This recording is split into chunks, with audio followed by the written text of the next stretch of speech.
Ang tindi ng banat ni BP Sara Duterte dito sa mga congressman natin. Ang lupit, simple lang pero rock, di ba? Ika nga.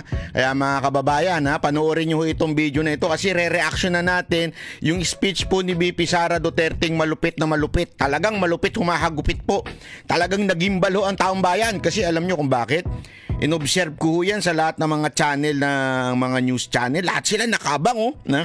Mga 30 minutes silang nag-abang Hindi bumababa yung yung audience, yung dami ng nanunood. Grabe iba talaga ito si BP Sara Duterte. Iba ang kamandag nito. Kaya na lang din na itong mga congressman nating, lalong-lalo nang ito si Tamba, talagang gustong pabagsakin itong aling to kasi alam niya sa 2028 nga ito si Tamba. Kaya ngayon, ang paraan lang para hindi makatakbo si BP Sara Duterte at magkaroon ng tsansa sa panaginip niya itong si Romualdez, kailangan nila mapa-impeach. Kaya yung mga bata niya, naku po, patay tayo. Alam mo, ito may kikwento lamang po ako sa inyo. Noong una, kasi may mga kumakalat-kalat na 150 million. Alam mo naman si Banat Bay. And the rest of the Banateros, hindi ko kasi kami mahilig sa mga walang basis, walang ebidensya. Paano ho ba makakapagkalat ng ebidensya para kahit pa paano, magkaroon ba kami ng probable cause? Hindi kasi ganun ho kami. Hindi naman siya sinasabi natin na pag lumabas sa social media na ang naglabas ang mga lehitimong news media ay masasabi mo ng totoo. Okay? Kasi marami rin naman diyang bayarang mga media. Karamihan, di ba? Ilan na lang ang hindi. Pero gayunpaman, pagka meron kaming ibang nakikitang source, tinitingnan namin kung may probable cause. Para kaming mga piskal. Pag may probable cause, that's the only time na ibabalita namin. Siyempre, meron po kaming mga sources din dahil tandaan ninyo, kami po ay anchor, ang Banateros, may programa po sa SMNI. So meron pa kaming resources na natatanungan, mga kaibigan. It doesn't mean it's official statement of the SMNI. Hindi po yun. Pero meron po kami mga contact. And aside from sa mga taong dati na naming nakilala, kasi tandaan ninyo, hindi naman porket umupo ang Marcos administration, lahat po ng dating nagtatrabaho nung panahon ni Pangulong Duterte ay natanggal. Marami po diyang plantilla. Ibig sabihin yung hindi nakadepende yung kanyang trabaho sa kanyang appointment. Ibig sabihin, magpalit man po ng mga presidente, sila po'y naandyan pa rin sa kanilang mga posisyon. Gayon din sa mga ibang opisina. Marami ho dyan, hindi naman tanggal kagad. Pag napalitan ng speaker, tanggalan lahat. Ang problema, meron nagbalita sa akin. Hindi ko na lang sasabihin kung ito'y sino. Hindi ko na lang sasabihin. Ito talaga, A1 information. Hindi po ito yung kwento-kwento lang na galing sa tabi. Hindi ito talagang nakita daw niya. Nakita ng kanyang dalawang mata. As in, sabi ko, sana binidyo mo. Kaya lang mahigpit daw Kitang-kita daw ng kanyang mata yung helicopter bumababa. Hindi lang ata isa, dalawa ata o tatlo. Talagang may mga pagbaba ng helicopter. Siyempre,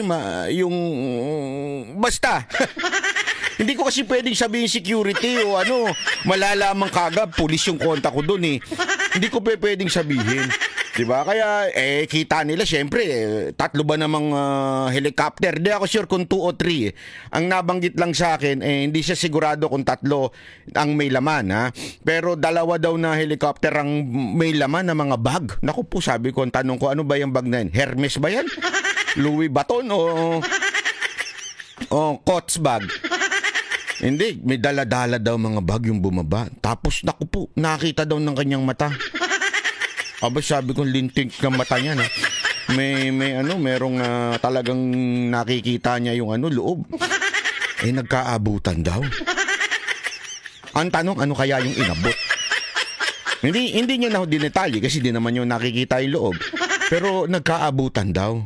During the time na nagkapirmahan, sabi ko, pambihira. Ang lupit nito aside pa po sa mga kinumpirma ng ilang mga congressman na panoorin nyo na lang, Google ninyo, may mga nagkumpirmang mga congressman na merong tinatawag na tinago silang budget.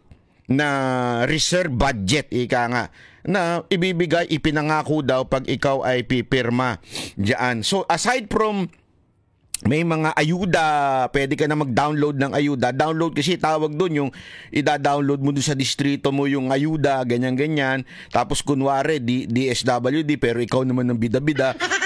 So ganun na nangyayari, yun ang pork barrel ngayon eh. So aside from that, abay, palupit daw talaga. Meron pang yung parabagang, ito ha, tong. Alam mo yung tong, di ba? Yung tong sa mga kanto-kanto yun eh, 'di ba? Para makadaan o kaya yung mga tong kunwari yung kepo. Tondo. Ganun, di ba? Perview. Abutan mo ngayon ng tong yung yung nagtatawag doon, di ba? Aside from may tong daw, kaya lang 150 million nga yung kwento. Grabe daw ho ang tindi nito. Kaya nga sabi ko mga kababayan hindi nyo ho kayang itago yan. Sagutin nyo ho mga congressman. Sagutin nyo yung bali-balita na kumumpirma ho mga ilan na mga tao dyan na sinasabing meron daw talagang bigayang naganap. Hindi kasi alam mo, hindi naman ho nakakapagtaka kasi tandaan niyo yung kay Corona. May bigayan ding naganap dun di ba? Diyan nga yung naku, di ko na sasabihin. Kaya nga may mga may mga napahamak, nakulong dahil sa mga gayang-gayang bigayan para sa butuhan, di ba? Dito daw grabe, para talagang ma-impeach. Ang laking pera daw talaga. Kaya naman pala may blanco. Di ba? Ay, sus. Kaya naman pala may blanco, hindi naman nila nilagay for impeachment. May blanco lang.